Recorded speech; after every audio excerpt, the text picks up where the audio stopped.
আসসালামু আলাইকুম ওয়া রাহমাতুল্লাহি ওয়া বারাকাতুহু। দেশ এবং প্রবাস থেকে আমার এই ভিডিওটা যে দেখতেছেন সকলকে জানাই আন্তরিক শুভেচ্ছা।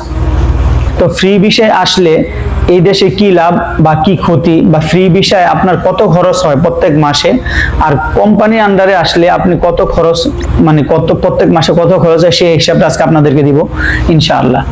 তো ফ্রি ভিসায় যারা সৌদিতে আসে তাদের প্রত্যেক মাসে কি কি খরচ হয় সেটা বলি। এক নম্বর হচ্ছে তাদের কফিলকে প্রত্যেক মাসে 500 রিয়াল ফায়দা দেওয়া লাগে। 2 নাম্বার হলো তাদের আকামার যে খরচ, এই খরচটা তাদের যোগাইতে হয়। 3 নাম্বার হলো তাদের খাবারের যে খরচ সেটা। 4 নাম্বার হলো যে তাদের যে রুমে থাকবে সেই রুম ভাড়াটাও তাদের দিতে হয়। 5 নাম্বার হলো যে মোবাইল বিল তাদের নিজেদের দিতে হয়। এটা হলো একজন লোক যদি ফ্রি ভিসায় আসে, এসে যদি কাজ করে, তাহলে এই খরচগুলো তার নিজের বহন করতে হয়। কোম্পানির ক্ষেত্রে কোম্পানি একজন শ্রমিকের বিমানের আপ ডাউন টিকিট দেয় 1 বছর পর পর, তারপরে হচ্ছে কোম্পানির আকামা করে দেয়, তারপরে তাকে থাকার ব্যবস্থা করে দেয়। কোম্পানির আন্ডারে যারা আসে তাদের খরচটা হচ্ছে খাবারের খরচ। এখন বিষয় হলো যে একজন শ্রমিকের যদি কোম্পানির আন্ডারে কাজ করে, সে যদি কাজ করলে বেতন পায়, বেশিরভাগ ক্ষেত্রে এখন কোম্পানিগুলা বেতন কম দেয়।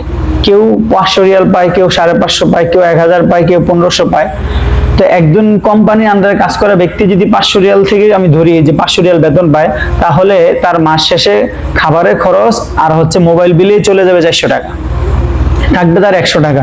কিন্তু এই কোম্পানির লোকটা 8 ঘন্টা ডিউটির পরে সে বাহিরে আরো 3000 রিয়াল কামানোর সুযোগ আছে, 2000 রিয়াল কামানোর সুযোগ আছে। তার যেহেতু সুযোগ আছে, তাহলে সে যেটা কামাবে 1500 রিয়াল কামাইলেও সে 45,000 টাকা প্রত্যেক মাসে কি করতে পারবে, দেশে পাঠাইতে পারবে।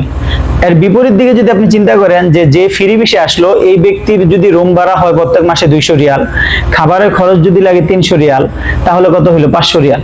তারপরে মোবাইল খরচ যদি ধরি 100 রিয়াল, কত হইলো 600 রিয়াল। তারপরে তার কফিলের ফায়দা দিতে হবে 500 রিয়াল, কত হইলো 1100 রিয়াল। একজন ব্যক্তির প্রবাসে তার প্রত্যেক মাসে 1100 রিয়াল যদি লাগে, তাহলে তাকে ইনকাম করতে হবে কমসে কম প্রত্যেক মাসে 3000 রিয়াল।